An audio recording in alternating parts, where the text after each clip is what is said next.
قالوا آمنا برب العالمين. الرحيم. قال المصنف رحمه الله ونفعنا الله بعلومه في الدارين آمين. هو الحق جل وعلا حين أنزل القرآن.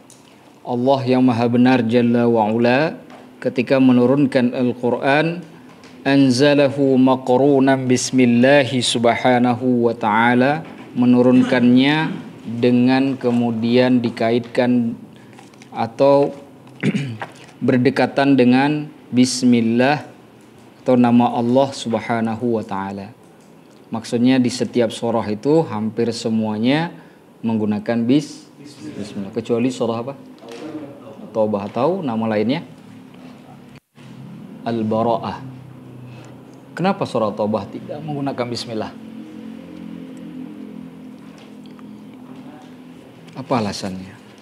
Kenapa semua surah yang lain ada bismillah diturunkan? Kenapa Rasulullah melarang menulis bismillah pada surah tersebut, surah Taubah?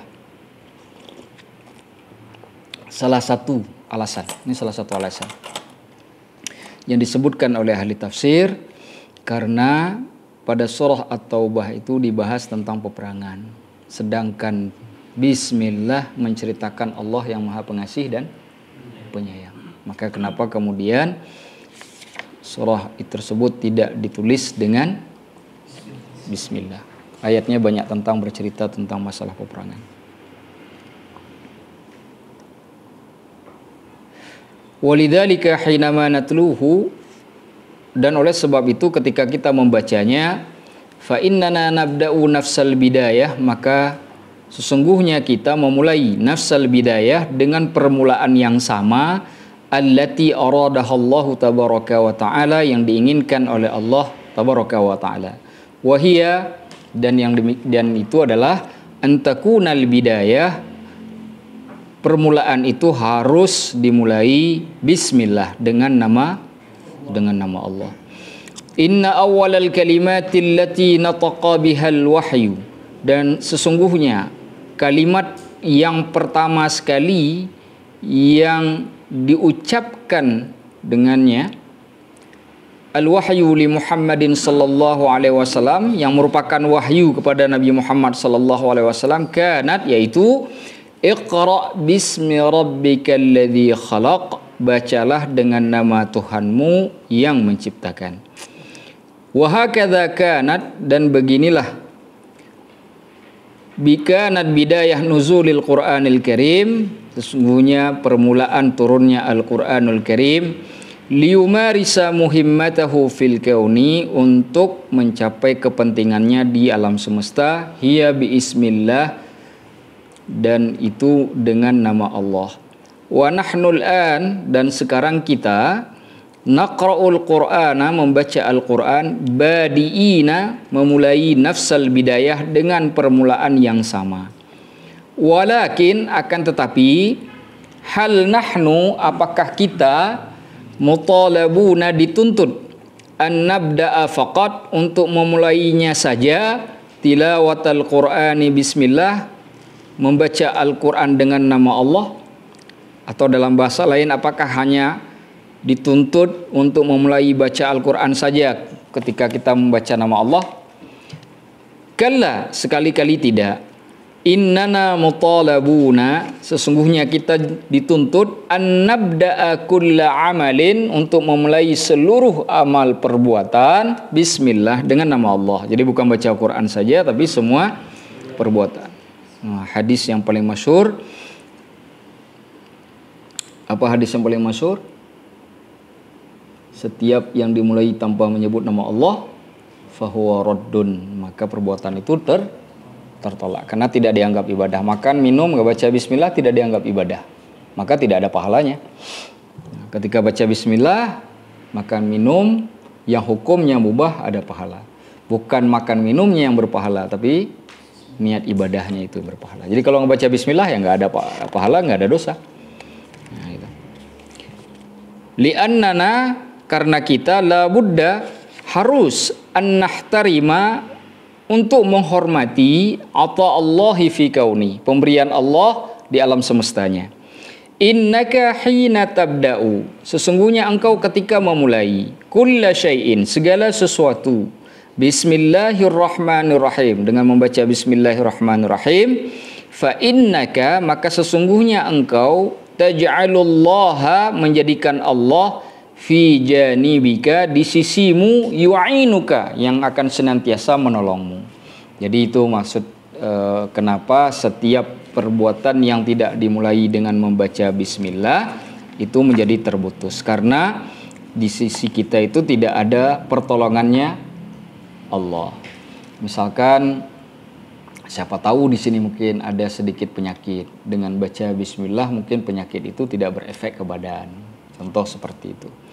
Orang tadinya kena rematik, mau makan kambing, mungkin dengan sebab bismillah, karena udah nggak pernah makan, pengen sekali, ya Allah, kalaupunlah penyakit ini datang jangan sampai memberi mudarat, misalkan, dengan membaca bismillah. Tapi kalau nggak ada tempat meminta pertolongan, sehingga penyakit apapun, bakteri apapun, virus apapun yang merupakan makhluk Allah bebas berkeliaran, karena tidak ada yang merasa ditakuti, karena tidak ada Allah.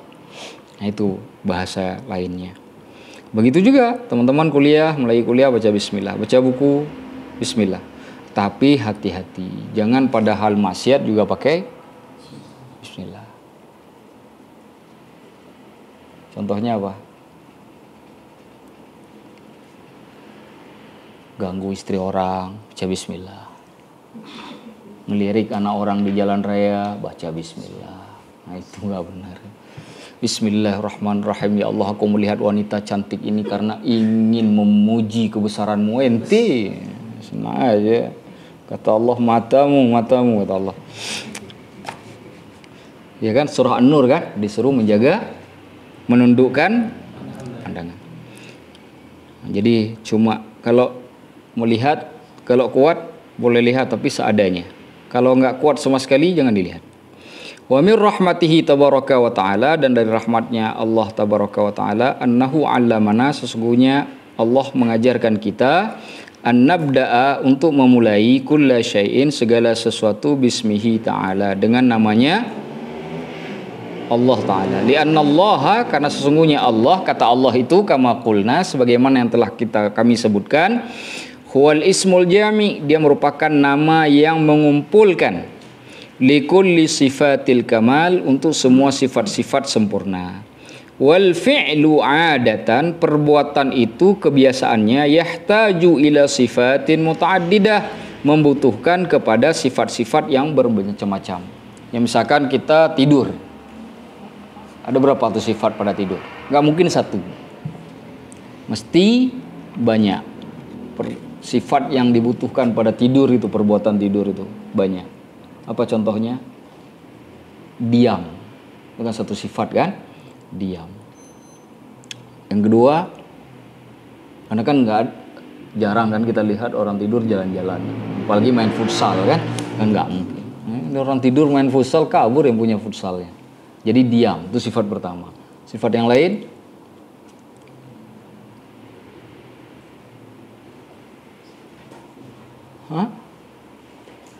tenang. Ya, kalau ada diam ada ketenangan, tenang. Makanya orang yang tidur itu nggak berisik, tidurnya tenang. Tapi ada juga Ustadz yang ngorok, bagaimana? Itu cerita lain. Nah, itu cerita lain. Hakikatnya tidak berisik. Gimana tidak berisik? Nggak mukul orang, nggak macam-macam lah. Nggak bikin masalah sosial. Orang tidur tuh nggak bisa dia mencuri. Orang tidur itu tidak akan mungkin dia bisa menimbulkan masalah sosial kemasyarakatan. Itu nggak mungkin. Itu orang tidur. Makanya kalau lagi pengen punya masalah, tidur aja. Nggak aja mau bangun. Daripada bangun timbul masalah untuk orang lain, jadi tidur aja.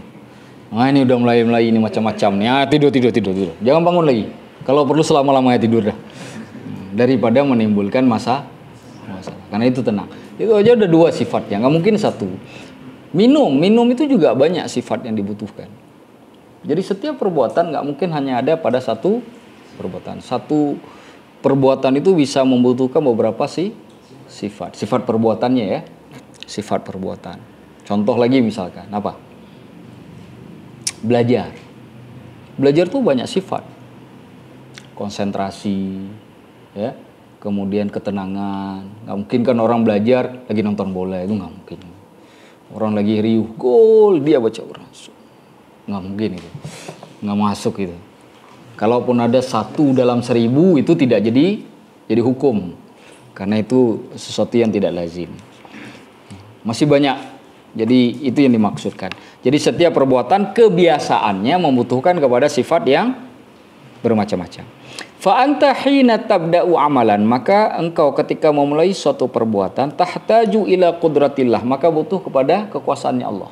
Nah itu sifat kan. Kita ketika minum ini, kita butuh kuasa kan? Kuasa mengangkat gelas, kuasa untuk memasukkan air ke dalam badan. Itu kan kuasa semua itu. Dan kita tahu bahwa kekuasaan itu bukan milik kita.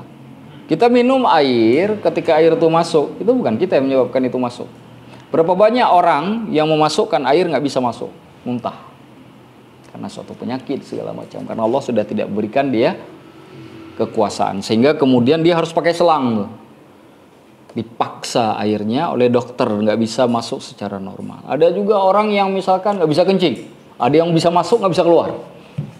Ada juga seperti itu. Jadi Allah tahan kekuasaan yang Allah berikan tadinya, Allah titipkan ke kita, ditahan oleh Allah. Maka ketika memulaikan suatu perbuatan itu, kita butuh kepada kuasanya Allah. Itu udah satu tuh. Wa ila quwwatihi, kepada kekuatannya. Jadi kekuasaan dengan kekuatan itu berjalan beriringan. Ya kan? Sesuatu yang kuasa sudah pasti kuat.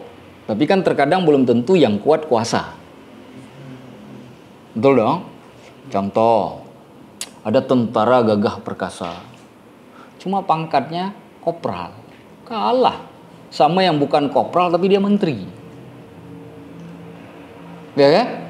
Kuat tentara tapi kuasa menteri.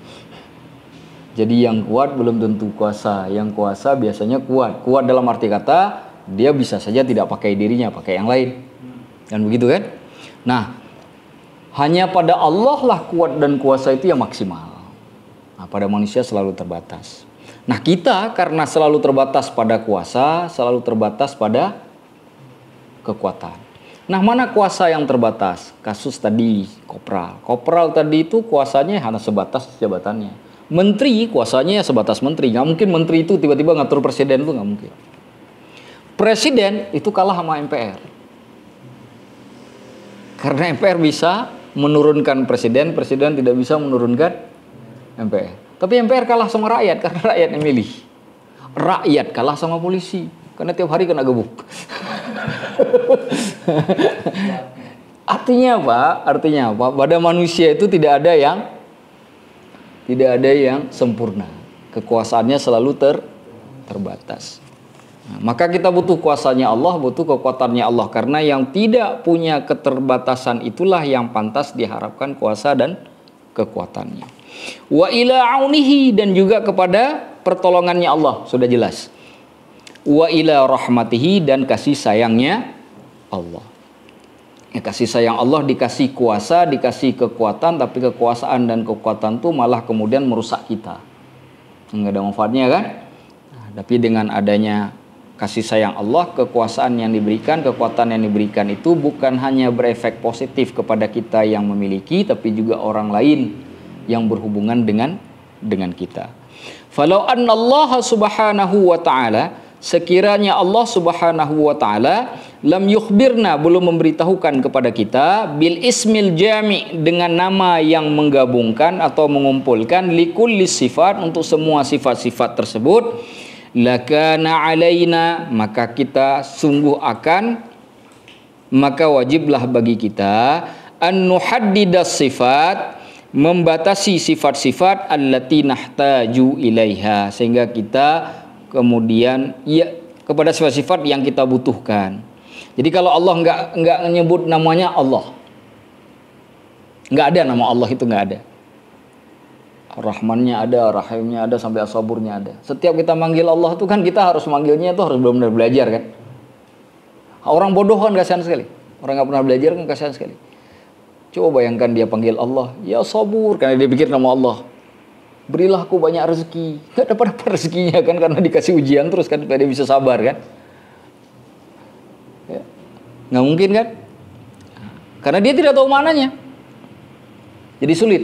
Maka orang yang tidak belajar sekalipun, orang awam, bahkan untuk berkomunikasi dengan Allah mudah hanya dengan menyebut nama Allah. Kenapa? Karena makna apapun dia inginkan ada pada nama Allah. Dia meminta apapun ada di namanya Allah. Contoh misalkan, ada orang manggil Allah tuh ya Rahman, ya Rahman. Padahal kasih sayang itu hanya berhubungan dengan dunia. Kan kita butuh juga rahim kok, berhubungan dengan akhirat. Tapi karena dia nggak pernah belajar, dia nggak tahu. Jadi dia panggil Rahman terus. Ya dunia kasih sayang Allah ya di dunia terus. Ya kan? Tapi akhiratnya belum tentu dia dapat. Karena dia tidak tahu makna dari balik nama-nama Allah. Tapi dengan ada kata Allah, tanpa menyebut Rahman, tanpa menyebut Rahim, semuanya masuk. Coba bayangkan kalau Allah tidak pernah menyebutkan bahwa namanya Allah. Apa ayatnya? Dalam Al-Quran mengatakan nama Allah itu adalah Allah. Apa ayatnya? Ada orang nanya, apa nama Allah? Yang menunjukkan, ayat yang menunjukkan bahwa Allah itu adalah nama bagi Allah.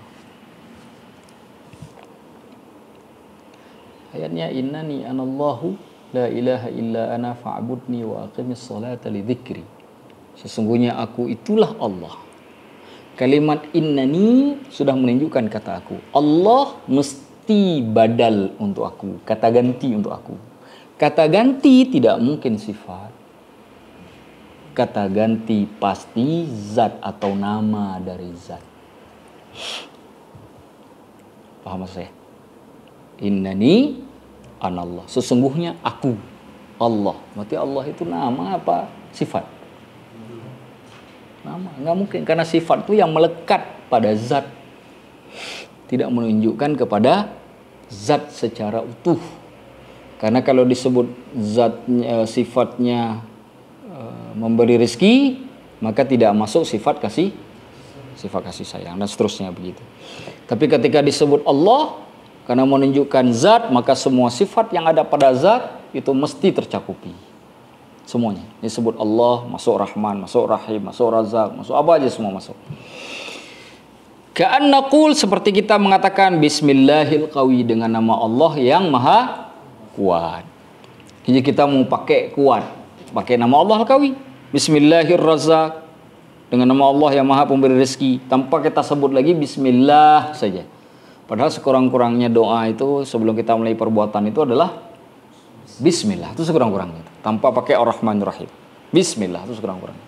Tapi karena kita tidak tahu, ini kita mau kerja, mau dapat rezeki banyak, minta sama Allah dimudahkan lancar rezekinya. Karena Allah tidak menjelaskan fungsi dari kata Allah itu, atau tidak pernah diberikan, apa yang kita lakukan? Bismillahirrahmanirrahim, dengan nama zat yang maha memberi. Nah, bagi orang yang nggak belajar kan susah kan? Mau minta apa tuh? Mau kerja minta apa? Mau minta Bismillahil Mutakabbir dengan nama, atau Bismil Mutakabbir dengan nama zat yang maha menyombongkan diri. Kata Allah, aku kasih. Kenapa? Aku sombong. Kan gitu kan? Ini semua milikku kok pun milikku, ngapain aku kasih? Nah, jadi susah kan kita berdoa ya? Tapi karena ada nama Allah dan Allah jelaskan, maka kemudian dengan menyebut nama Bismillah apapun diniatkan sampai. Tanpa harus nyebut Bismillahirrazak di belakang. Dengan nama Allah yang maha memberi rezeki. Nggak perlu sebut razak lagi, cukup Bismillah aja nyampe itu. Baca buku biar dapat ilmu banyak. Nggak perlu mau pakai, misalkan kita nggak pakai Bismillahil Alim, dengan nama Allah yang maha mengetahui, nggak pakai lagi alim, pakai Bismillah aja cukup. Kenapa? Kata alim itu sudah ada di dalam Allah. Bismillahil Mujib, dengan nama Allah yang menjawab. Bismillahil Qadir, Allah yang maha kuasa. Bismillahil Nafi, dengan nama Allah yang maha memberi manfaat. Ila ghairi dzalika, dan lain-lain minal asma daripada nama-nama wasifat dan sifat-sifat allati nuridu an nasta'ina biha, yang kita inginkan untuk kita minta pertolongan dengannya. Walakin Allah tabaraka wa taala, kan tetapi Allah tabaraka wa taala yaj'aluna naqul, menjadikan kita mengatakan bismillahirrahmanirrahim, dengan nama Allah yang Maha Pengasih lagi Maha Penyayang.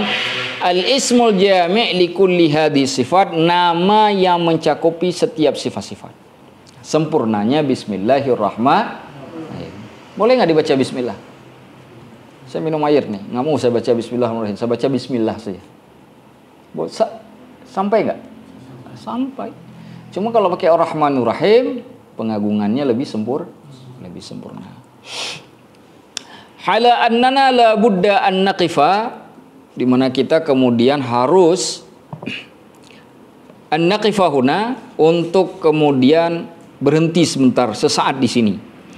Indal ladzina la yabda'una a'malahum, pada orang-orang yang tidak memulai perbuatan mereka bismillah, dengan nama Allah. Wa innama yuridunal jazaa'al maddi wahdahu, maka sesungguhnya mereka menginginkan balasan yang bersifat materi semata-mata. Jadi orang yang enggak memulai apapun dengan menyebut nama Allah pasti tidak menginginkan Allah. Kalau tidak menginginkan Allah pasti menginginkan materi. Kemarin waktu malam Senin kemarin saya ngisi Ihya Ulumuddin, itu ada ucapan dari Imam Asy-Syafi'i. Kata Imam Syafi'i, manidda'a annahu jama'a baina hubbid dunya wa hubbi khaliqiha fi qalbi faqad kadzib. Seseorang yang mendakwakan dirinya sanggup mengumpulkan cinta dunia dan cinta Allah di dalam hatinya sekaligus, maka orang itu adalah pembohong, pendusta. Itu menunjukkan bahwa tidak mungkin kita mencintai Allah dengan mencintai dunia. Tidak mungkin mencintai Allah dengan cara mencintai materi. Tidak mungkin. Maka jika ada orang yang mencintai manusia melebihi mencintai Allah, maka dia berbohong. Jika dia mengatakan saya mencintai Allah sama besarnya dengan saya mencintai orang tuanya, karena saya mencintai dua-duanya dan saya seimbangkan, nah itu pembohong, pendusta. Karena tidak akan mungkin terwujud. Rasulullah dengan Allah saja nggak akan sebanding, apalagi emak kita, apalagi pasangan kita, apalagi pacar kita. Aduh, kacau lagi itu. Nggak mungkin. Jadi kalau ada orang cinta betul dengan materi dunia, mustahil ada Allah di situ di hatinya. Mustahil. Kalau dia katakan enggak, saya yakin ada Allah, pembohong. Kata Imam Syafi'i. Dia itu pembohong. Makanya ada ayat dalam surah Al-Baqarah di juz kedua, halaman ketiga, ayat yang kedua, halaman keempat, ayat kedua. Jadi dari juz kedua tuh balik 2 lembar, di halaman keempat dari juz kedua itu ada ayat Allah menyebutkan alladzina amanu asyaddu hubban lillah. Orang beriman itu sangat besar cintanya kepada Allah. Kalimat asyaddu, sangat besar atau paling besar, menunjukkan tidak ada yang lebih besar itu. Kalau masih ada yang lebih besar atau sama besarnya dengan cinta Allah, itu membohong, kata Imam Syafi'i. Makanya perkataan Imam Syafi'i sesuai dengan ayat. Makanya berapa banyak orang mengaku dirinya cinta Allah, tapi sebenarnya dia nggak cinta Allah. Dia pembohong. Dia hanya mengatakan cinta Allah itu di hatinya, tapi di mulutnya, di hatinya sebenarnya yang ada adalah yang lain. Uang, jabatan, popularitas, apalagi. Kalau kata Kiai Haji Joni Hamzah, 3 yang paling banyak ada pada manusia itu kan? 3 yang paling ada. Harta, tahta, wanita. Wanita. Harta, kekuasaan.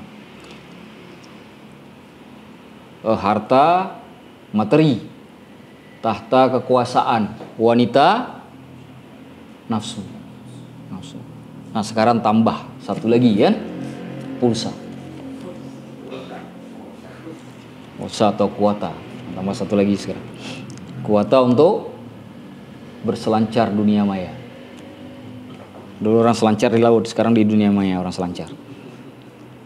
Dulu orang selancar pakai kaki, sekarang pakai jari. Dunia sudah berubah. Baik, kita lanjutkan. Insanun ghairu mu'minin. Orang yang tidak beriman, la yabda'u amalahu, tidaklah memulai amal perbuatannya Bismillah dengan nama Allah. Wa insanun mu'minun.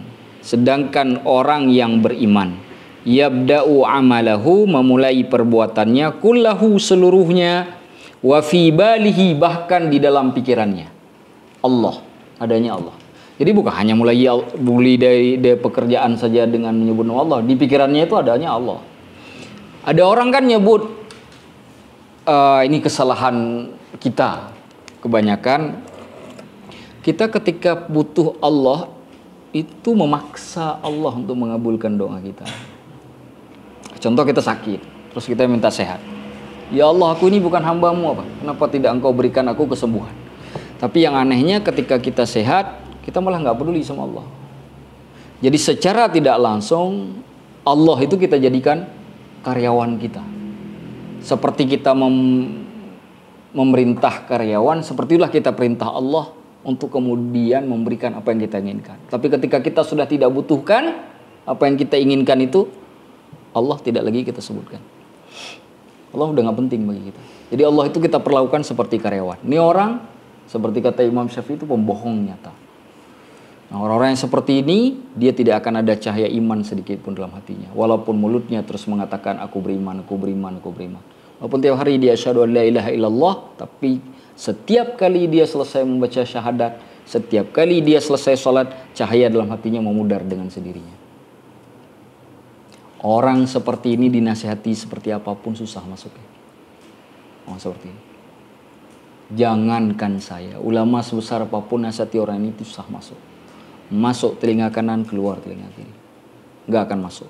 Kenapa nggak masuk orang seperti ini? Karena cahaya sudah tak ada di hatinya.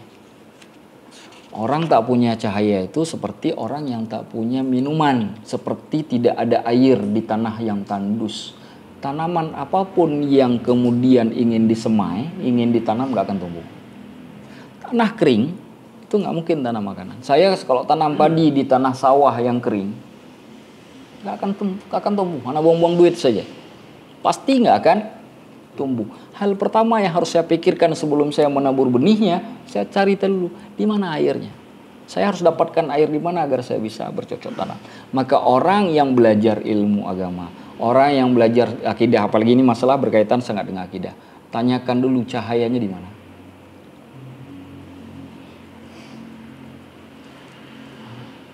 Kenapa ada orang datang belajar terus-menerus, tapi kenapa nggak berubah? Misalkan, bukan hanya di sini saja, di mana saja. Karena memang nggak ada cahayanya dalam hatinya. Orang yang seperti itu dia hanya sadar di dalam majelis, keluar majelis selesai hidupnya. Kenapa di dalam majelis dia sadar? Karena terpengaruhi oleh lingkungan. Tapi begitu dia keluar dari majelis, cahaya tadi langsung padam karena tidak lagi pengaruh. Orang seperti ini dikasih nasihat apapun, diteriakin di telinganya, dia nggak dengar. Nah, orang seperti ini. Dan ini berbahaya. Kenapa? Karena dalam pikirannya tidak ada Allah. Kalau dalam pikiran saja tidak ada Allah, apalagi dalam hatinya. Orang yang ada Allah di dalam hatinya, dia tidak akan pernah sedih. Orang yang ada Allah dalam hatinya, dia tidak akan pernah galau. Kalaupunlah dia sedih, kalaulah dia galau, sesaat. Gak keterusan. Orang yang terus-menerus galau, orang yang terus-menerus sedih, dia gak yakin bahwa Allah itu sanggup menolong dia. Itu masalahnya. Sedih itu pasti terjadi karena sifat yang Allah berikan ke kita melekat. Cuma sedih itu ketika terus-menerus datang, hadir, dalam segala tingkah laku kita terus mempengaruhi, saat itu Allah hilang di arah kita. Kenapa? Karena sifat sedih itu lebih kuat, lebih besar pengaruhnya ke hati kita daripada Allah. Itu masalahnya. Sekarang masalah kita apa? Gak punya kerja, gak punya mau makan. Lu baca sejarah Nabi. Ada yang lebih parah lagi dengan kita. Nabi sampai ngikat batu di perutnya. Nabi itu gak diketahuan oleh para sahabatnya ketika ngikat batu itu. Nah, sahabat itu gak tahu Nabi itu kelaparan. Kapan tahu? Ketika tahu ada batu di perutnya. Sehingga ditanya, ya Rasulullah, ini untuk apa? Kata Rasulullah, aku sudah tidak makan, kata Rasulullah. Jadi ini untuk nahan perut yang lapar. Tapi para sahabat tidak tahu Nabi lapar. Apa sebabnya? Rasulullah tidak pernah memperlihatkan laparnya ke orang lain. Karena cukup Allah yang tahu. Kita baru 2 jam nggak makan. 1 RT orang tahu. Ya kita nggak yakin sama Allah. Kita lebih yakin kepada RT, orang se-RT itu. Kemudian masalah. Apalagi masalah kita, nggak ada pekerjaan. Lihat kaum muslimin yang dari muhajirin. Kaum muslimin dari muhajirin itu pergi dari kota Mekah menuju ke Madinah. Itu jangankan dapat pekerjaan, rumah nggak ada. Ada pakaian yang hanya melekat di badannya seperti Mus'ab bin Umair itu. Mus'ab bin Umair itu ditinggalkan, dipaksa oleh orang Quraisy meninggalkan semuanya. Hanya membawa busur panahnya saja. Kenapa dibawa busurnya? Supaya jangan sampai ada orang yang mengejarnya dan membunuhnya di jalan. Itu dipakai untuk membela diri. Itu saja nih bawa. Dan nggak ada, tinggal semua di kota Mekah. Tapi putus asa nggak? Mus'ab bin Umair? Enggak. Belum pernah ada satupun hadis Rasulullah yang menyebutkan bahwa Mus'ab bin Umair kemudian murtad dari Islam. Belum pernah ada. Saya dulu pernah cerita di sini. Ketika para sahabat Nabi di kota Mekah itu disiksa. Kita ini nggak disiksa. Nggak ada yang siksa kita kan? Ada yang siksa kita? Ada. Ibunya Ammar bin Yasir itu sampai ditusuk dari duburnya oleh Abu Jahal sampai mati pakai tombak. Ammar bin Yasir itu disiksa siang hari, ditidurkan di atas padang pasir, di atas pasir yang sangat panas di siang hari, lalu ditindihkan batu sampai mengigau, menyebut Latta dan Uzza, nama berhala. Mengigau, saking tidak kuatnya menahan. Datang ke Rasulullah SAW, mengadu. Apa hukumnya Rasulullah? Apakah aku sudah murtad? Kata Rasulullah, apakah ucapkan dengan bagaimana dengan hatimu? Tidak ya Rasulullah, itu hanya mulutku karena aku tidak sanggup lagi menahan siksaan. Yang menariknya, karena banyaknya terjadi kasus-kasus seperti itu, Khabbab bin Arat itu datang ke Rasulullah saat Rasulullah duduk di Ka'bah. Ya kan? Kalimatnya cuma simpel. La tad'una ya Rasulullah, la tad'ullaha ya Rasulullah. Ya Rasulullah, kenapa engkau tidak berdoa kepada Allah? Kalimatnya enggak ada yang salah kan dengan kalimat Khabbab bin Arat. Khabbab hanya minta Rasulullah ngangkat tangan berdoa ke Allah karena doa Nabi pasti dimakbulkan. Enggak ada yang salah kan dengan Arat, dengan pertanyaan Khabbab bin Arat. Tapi tahu enggak apa yang dilakukan Nabi?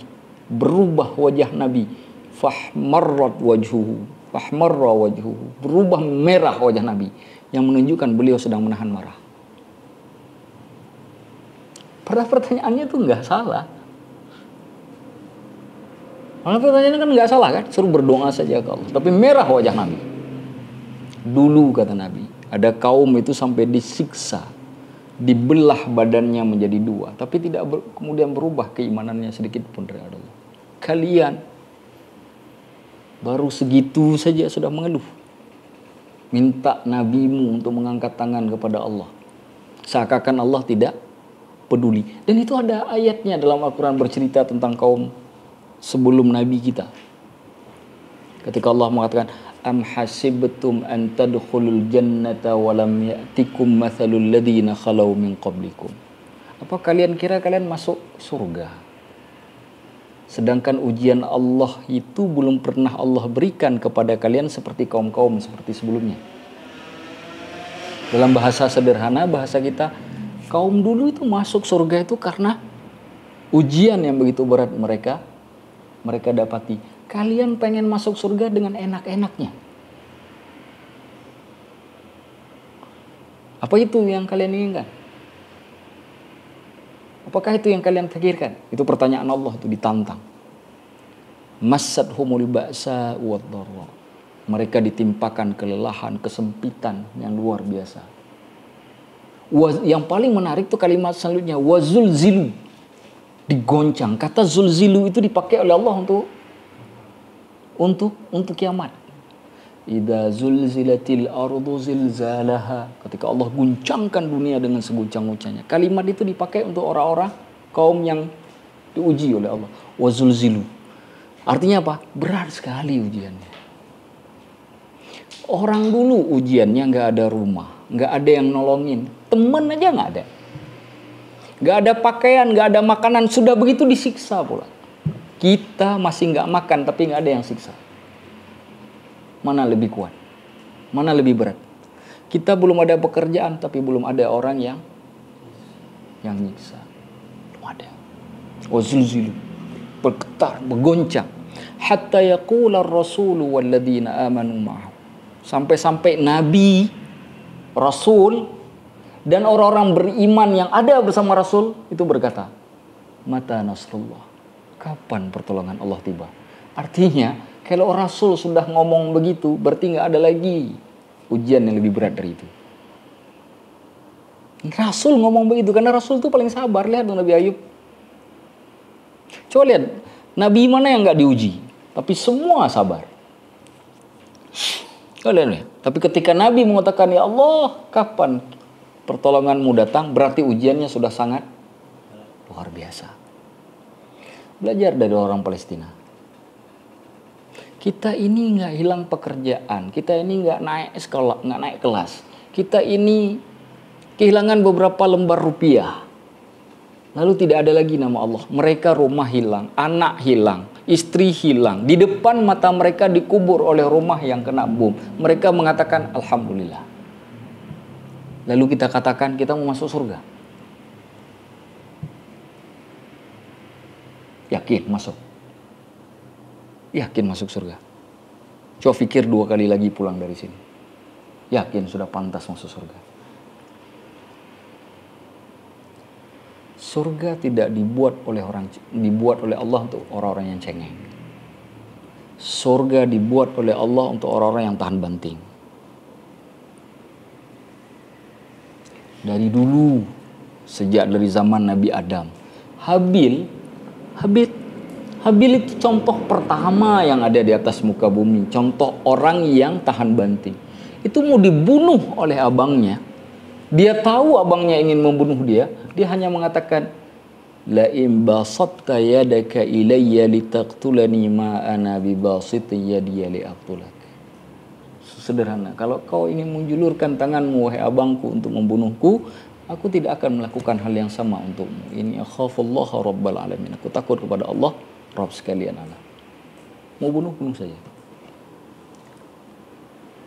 Karena aku takut kepada Allah yang melarang melakukan perbuatan itu. Sesederhana itu. Padahal dalam hukum, kalau kita dibunuh orang kan boleh membela diri ya. Betul tidak? Tapi lihat Habil. Habil memilih yang lebih baik dari sebuah.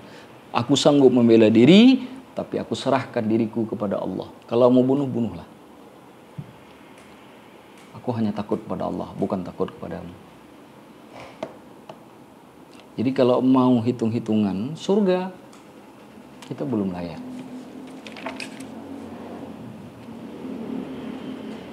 Kenapa kalimat itu kita katakan tidak layak? Supaya kita termotivasi untuk kemudian membuat diri kita layak jadi penghuni surga. Itu yang penting. Ketika kita katakan kita belum layak, itu seperti syairnya Abu Nawas itu kan. Ilahi lastu lil firdausi ahla. Ya Allah, aku itu nggak pantas masuk surga Firdaus itu. Aku nggak pantas masuk surga Firdaus. Wala aku ala naril jahannam. Tapi masalahnya aku juga nggak kuat kalau masuk neraka jahim. Di surga tak pantas, tapi di neraka aku tak kuat. Nggak ada jalan keluar kan? Apa jalan keluarnya? Faghfir li dzunubi, gitu kan? Ampunilah dosaku, fa innaka anta ghafirudz dzambil adzim, karena sungguhnya engkau pengampun dosa yang maha besar. Jadi nggak ada cara. Nggak ada cara. Apa yang diajarkan oleh bait itu? Ini yang kita baca tadi itu. Supaya kita memulai perbuatan kita semuanya karena Allah, dan di dalam pikiran kita juga ada Allah. Orang yang ada pikiran dalam Allah tanpa disuruh dia akan keluar dengan sendirinya. Jatuh, astagfirullah. Ya? Tapi coba kalau nggak tersimpan Allah di dalam pikiran dan hatinya. Setiap kali terjadi apapun, yang keluar adalah yang ada di Ragunan. Harimau, gajah, ini keluar semua tuh. Nah itu salah satunya. Kilahuma ya'khudhu minad dunya. Keduanya, baik yang mukmin ataupun yang bukan mukmin, ya'khudhu minad dunya, tetap mengambil dari dunia ini. Yang tidak beriman kan juga cari rezeki di dunia. Yang beriman kan juga cari rezeki di dunia. Mau yang beriman kepada Allah, yang nggak beriman kepada Allah, dua-duanya ngambil dari dunia. Li'annallaha rabbul jami', karena Allah itu Rabb bagi semua orang. Bagi yang beriman, bagi yang tidak beriman, bagi yang mengakui, bagi yang tidak mengakui, bagi yang yakin dan yang tidak yakin, semuanya Allah itu Tuhan. Nggak mau cari Tuhan yang mana lagi, tidak akan pernah dapat. Lahu ata'u rububiyyatihi. Bagi Allah itu pemberian.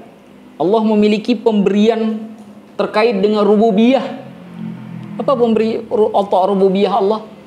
Pemberian yang berhubungan dengan pengaturan. Dikasih nafas supaya ada siklus kehidupan. Kalau nafas itu ditahan, orang mati. Maka nggak ada kehidupan di dunia, maka diberi nafas oleh Allah. Dan orang yang sudah harus pergi dari dunia ini mesti nafasnya sudah nggak ada. Itu siklus itu. Itu namanya pemberian. Ada juga orang yang ini dikasih kaya, yang ini untuk miskin.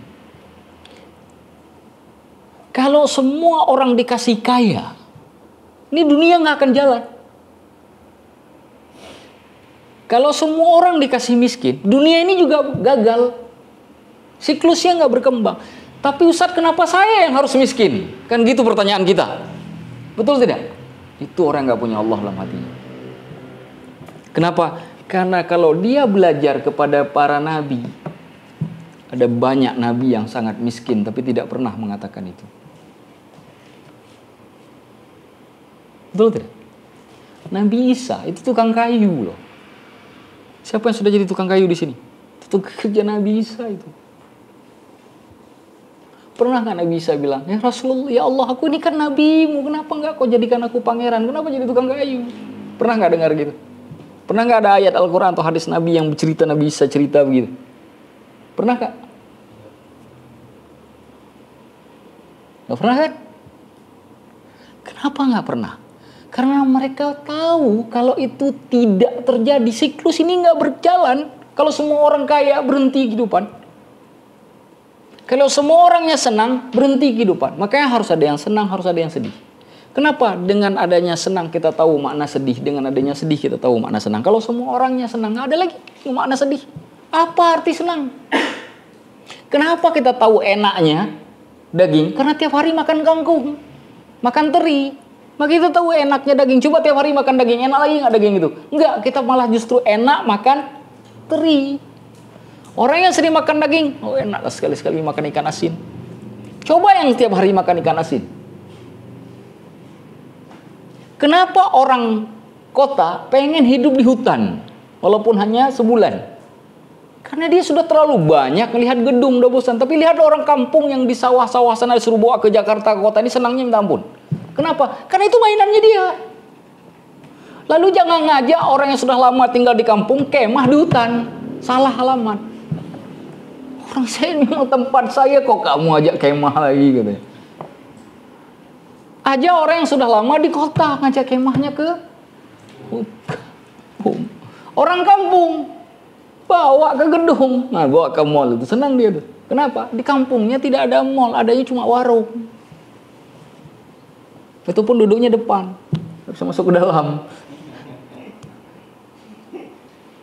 Iya kan? Jadi itu siklus namanya, siklus kehidupan.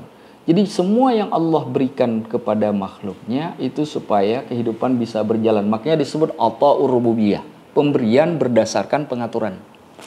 Jangan tanyakan kenapa saya kaya, jangan tanyakan kepada Allah kenapa saya miskin. Tanyakan kepada Allah, ya Allah, apakah kemiskinanku ini bisa membawa aku ke surga atau tidak? Itu pertanyaan yang pantas. Apakah kekayaanku ini bisa membuat aku menjadi penghuni neraka? Itu pertanyaan yang layak. Jangan gara-gara miskin lalu kemudian terus mengeluh ke Allah. Lalu nanti ketika datang hari kiamat ada pertanyaan Allah tanyakan. Kau tanyakan aku nggak pernah memberi kepadamu, pakaian kamu pakai dari mana?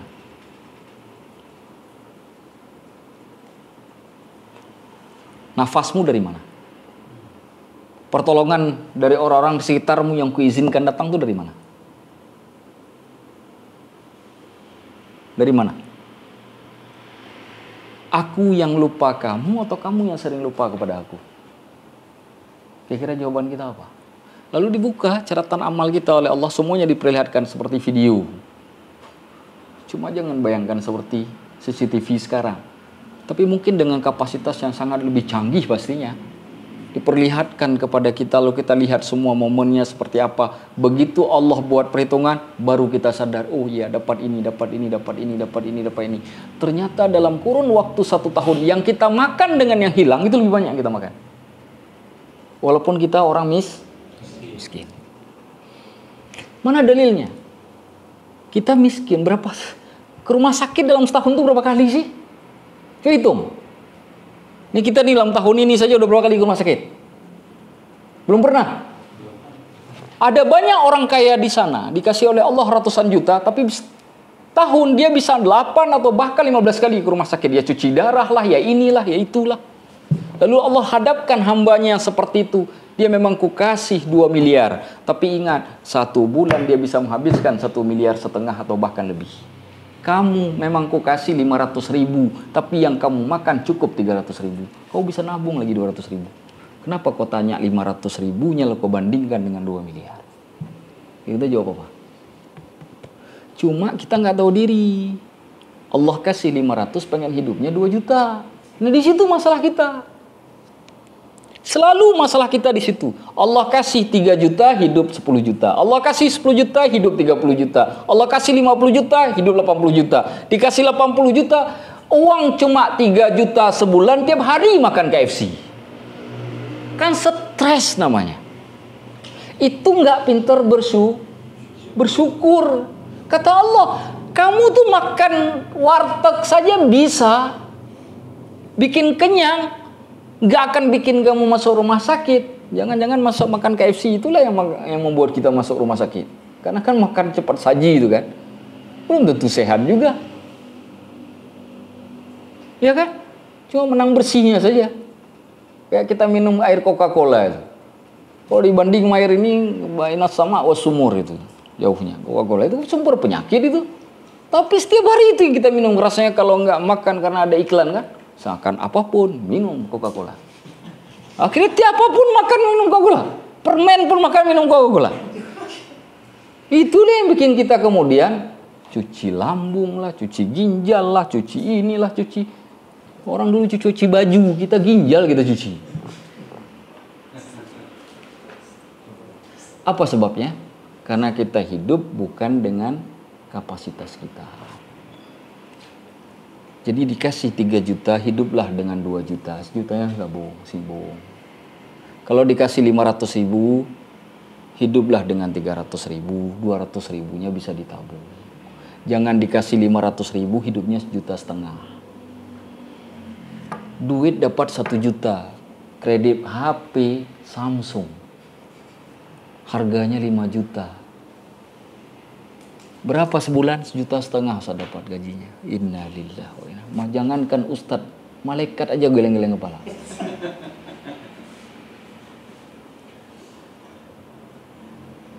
Jadi atak rububiyah itu pahami. Allah memberikan segala sesuatu itu bukan kenapa kita, tetapi kenapa dan bagaimana kehidupan ini bisa berjalan. Di mana kita hanyalah satu komponen dari kehidupan itu. Ada 6 miliar manusia di atas muka bumi ini. Kenapa kita bertanya kita sendiri? Tuh yang lain yang lebih, yang 5 miliar itu dibawa kemana? Jadi jangan tanya tentang kita. Tapi mereka nggak beriman. Iya, tapi mereka tetap hamba Allah. Makanya ada kalimat illa annallaha rabbul lil jami. Sesungguhnya Allah itu Tuhan bagi semua orang.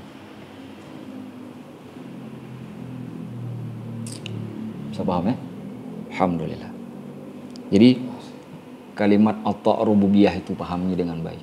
Jadi ini ilmu. Nanti pulang kalau ada masalah, ada apapun, berat ujian dikasih oleh Allah, bayangkan kalimat otak rububiyah ini. Biar kuat. Biar tidak banyak mengeluh. Ini, jadikan sebagai pegangan.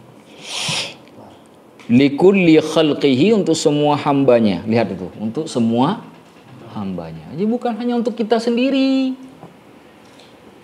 Itu semua hamba. Kita pemain dari semua pemain yang ada di dunia ini. Seperti lapangan bola diisi oleh 22 pemain, kita adalah salah satu di antaranya.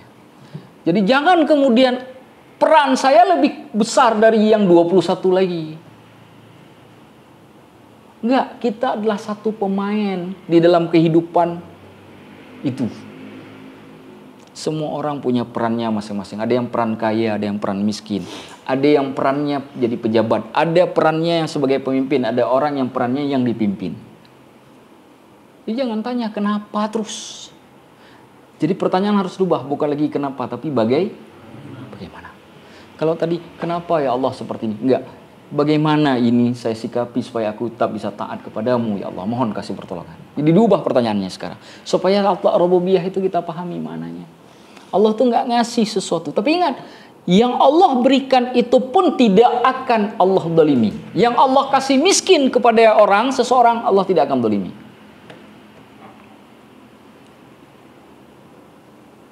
Tidak akan Allah dolimi. Kita yang sering mendolimi diri kita kan? Hidup yang terlalu mentereng, hidup dengan melebihi kapasitas, hidup yang melebihi gaya yang seharusnya. Duitnya PNS, gayanya Michael Jackson.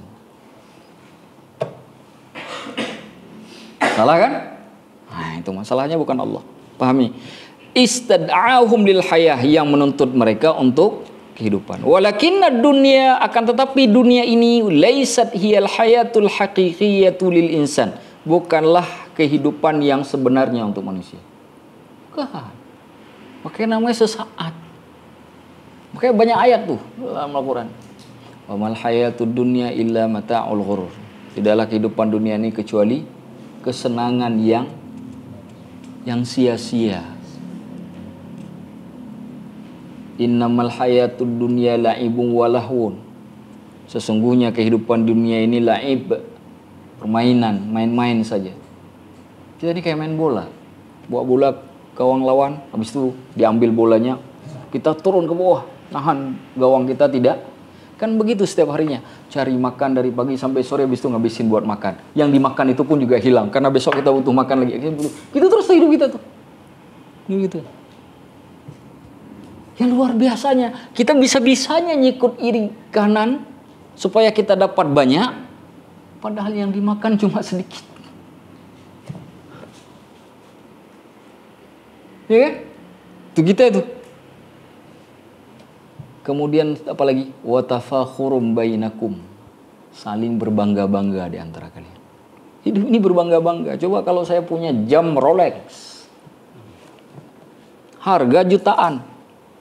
Pasti kalau ketemunya ratusan ribu kan saya begini ngomongnya. Nggak begini lagi.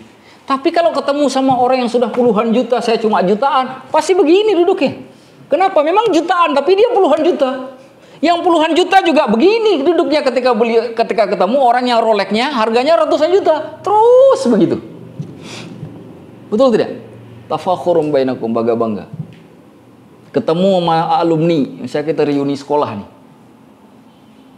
Iya kan? Kadang-kadang lomba-lombaan bangga-banggain baju bagus. Atau jam bagus. Apalagi? Kalung yang bagus. Anting yang bagus. Mungkin nggak kelihatan lah kalau anting. Gelang yang bagus. Sepatu yang bagus. Laptop yang bagus. Tas yang bagus. Jam yang bagus. Kalau laki-laki cincin yang bagus. Ya kan? Saling bangga-banggakan. Setiap ada yang lebih hebat, banyak yang datang ngurumunin. Tapi ketika kita cuma punya, nggak ada yang datangin. Duduk sendiri di pojok, nggak ada yang bicarakan. Walaupun dulu kita yang paling jago di dalam kelas, dulu paling muncul di antara semua teman, tapi begitu kumpul karena kita nggak punya apapun, duduk di pojok sendiri. Yang paling bodoh di kelas nggak ada harganya dulu karena tiba-tiba jadi orang kaya, sekarang duduk paling depan. Pernah nggak kejadian seperti itu? Pernah nggak kejadian? Jangan sedih. Itu permainan itu. Wa tafakhurum bainakum, kata Allah. Saling bangga-bangga di antara kalian. Jangan sedih. Justru berbanggalah ketika kita tidak termasuk duduknya di pojok. Kenapa? Nggak ada yang kita banggakan sehingga nggak ada ria. Dan juga tidak ada yang perlu dipuji semua buat kita kemudian jadi punya beban. Paling senang duduk sama pojok. Duduk. Nggak ada orang ngomong, ada yang lihat sekali senyum aja udah cukup. Itu lebih enak. Nggak ada beban. Pulang pun nggak ada beban. Besok kalau ada acara apapun nama kita nggak masuk. Kenapa? Karena nggak dianggap kan? Lebih enak. Nggak ada beban, nggak ada apapun. Kenapa setiap hari harus muncul ke depan? Kenapa setiap hari harus berada di hadapan orang lain? Apa untungnya? Belum tentu juga. Terkadang itu jadi hal yang positif. Santai saja hidup ini. Ketika Allah takdirkan, Allah berikan kita amanah, kerjakan amanah itu dengan baik. Ketika Allah takdirkan amanah itu bukan milik kita, syukurilah Allah sudah melepaskan kita dari tanggung jawab yang seharusnya bisa membuat kita jadi beban. Sesederhana itu. Saya sekarang kalau dikasih jabatan itu malah bingung kalau bikin suatu kegiatan, saya malah pengennya cuma jadi pengawas, membantu. Tapi saya nggak mau jadi pengurus. Kenapa? Ini kalau nggak bisa saya jalankan, pertanggungjawabannya bukan hanya dengan manusia, tapi dengan Allah. Kan? Saya malah senang kalau bisa nggak usah ada jabatan. Kapan anda perlu WA? Saat ini bagaimana? Alhamdulillah, saya jawab yang bisa. Nggak pengen muncul. Saya sudah melakukan bagian saya sudah cukup. Kenapa? Ini baru muncul sekarang. Nah, ternyata ketika kita memahami hakikat hidup ini, disitulah muncul ilmu itu. Kenapa banyak orang yang tahu tapi tidak bisa menjalankan? Karena dia tahu tapi tidak paham. Tahu bukan berarti paham. Karena paham itu sesuatu yang melekat di sini, dia rasa.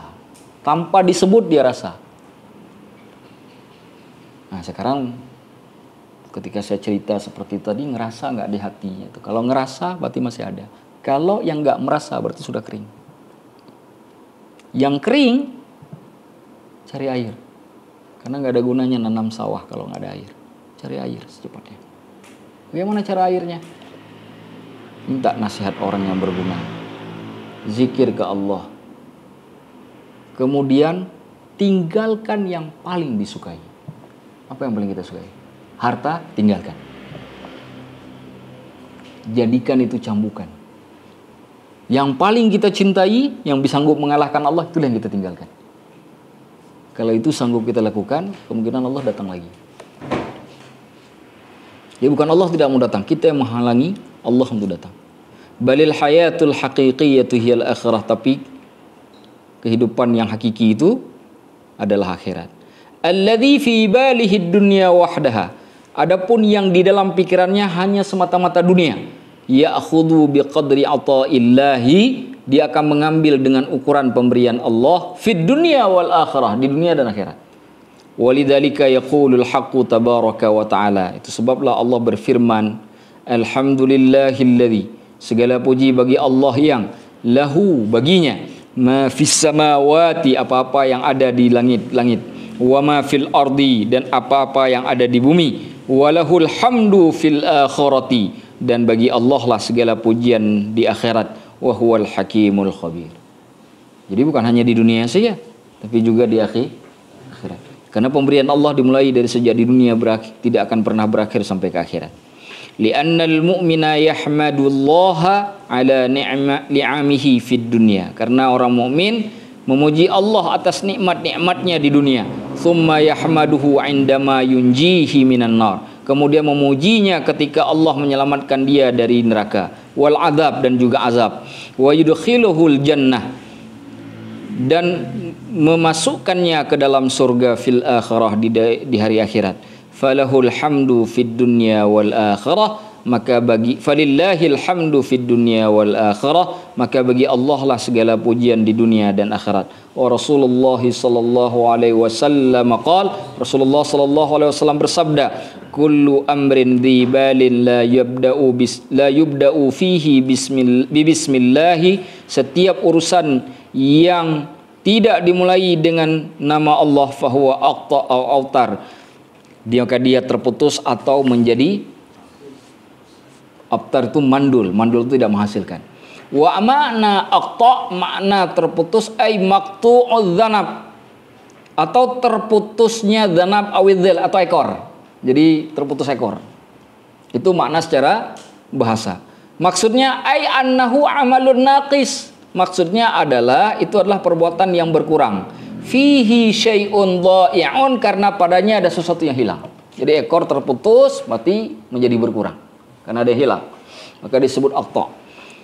Li'annaka hina la tabda'ul amal bismillahi, karena sesungguhnya engkau ketika tidak memulai perbuatan dengan nama Allah, qad yusibukal ghurur, akan menimpamu kesia-siaan, wa tughyan, sama bi annaka antal ladzi sakharta ma fil kauni liyakhdimaka wa yanfa'ilu laka, karena engkaulah yang kemudian menabung atau memberi hasil pada alam semesta untuk kemudian melayani dirimu dan memberi efek pada dirimu.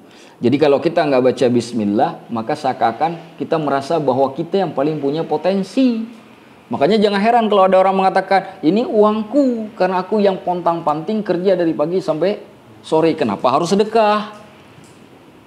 Enak betul, kerja saya yang cari dari sejak hari ya saya melamar kerja, uangnya saya yang dapat, tiba-tiba ada orang miskin, nah begini doang saya kasih duit saya. Dia nggak pernah berkeringat, saya yang berkeringat. Ngapain saya harus kasih duit saya? Kan mudah kita mengatakan begitu.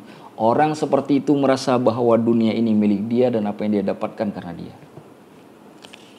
Orang yang seperti itulah yang disebut oleh Imam Syafi'i tadi, orang yang kemudian mengatakan dia cinta kepada Allah, tapi sesungguhnya di dalam hatinya hanya cinta pada dunia yang Allah ciptakan. Dia tidak cinta Allah. Kalau dia cinta Allah, perbuatannya pasti memberi hasil sesuai yang dia yakini. Semua yang kita lakukan ini sesuai dengan apa yang ada dalam hati. Baik buruk kita sesuai apa yang ada dalam hati. Semuanya.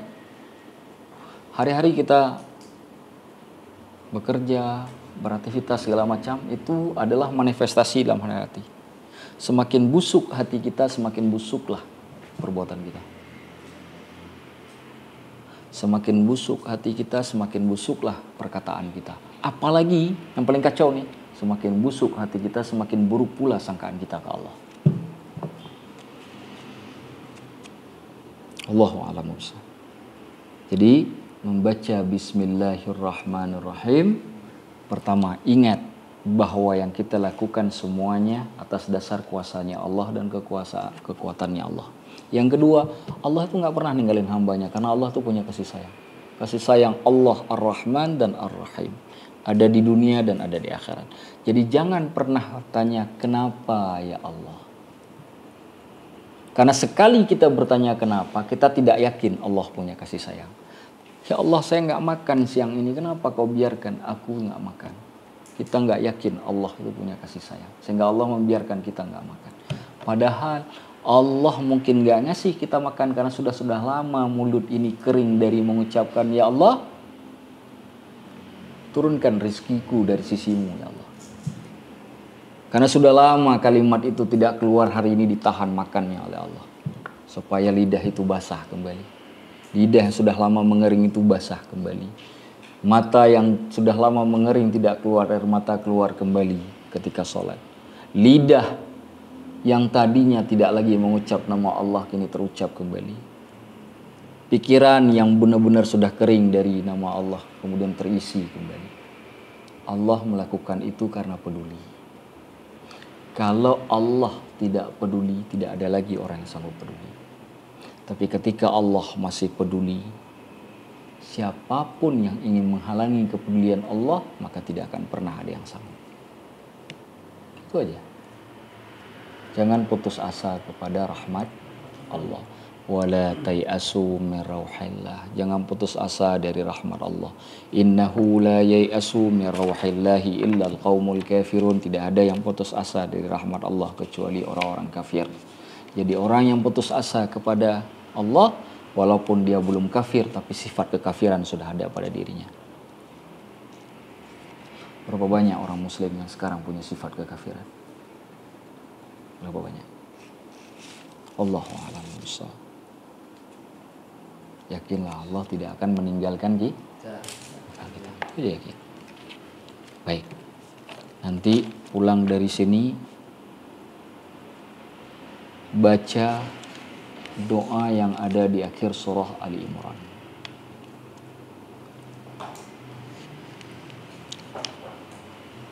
Jadi di halaman kedua dari akhir surah Ali Imran itu ada doa yang sangat bagus. Ketika Allah mengatakan, selesai Allah mengatakan alladzina yadhkuruna Allaha qiyaman wa qu'udan wa 'ala junubihim yatafakkaruna fi khalqi samawati wal ard subhanaka ma khalaqta hadza batila. Nah, dan seterusnya. Setelah itu ada doa itu. Tadabbur doanya, jangan hanya dibaca. Tadabbur maknanya. Pahami maknanya. Setiap kalimat dalam doa itu penting. Itu cerita penting. Setelah itu, setelah tadabbur ayat itu baca sampai habis ke surah Ali Imran. Ada satu ayat yang paling menarik. Disebutkan di ayat itu. Wala yaghurrannaka taqallubul ladzina kafaru fil bilad. Jangan sekali-sekali membuat kalian cemburu. Kalimatnya begitu, ghurur. Jangan membuat kalian cemburu. Taqallubul ladzina kafaru fil bilad. Dengan bolak-baliknya berputar-putarnya orang-orang kafir di negeri-negeri. Petantang-petenteng dengan harta, jabatan, kekuasaan. Jangan bikin kalian cemburu. Kenapa? Karena mereka punya materi tapi mereka tak punya Allah. Kita punya Allah yang punya materi.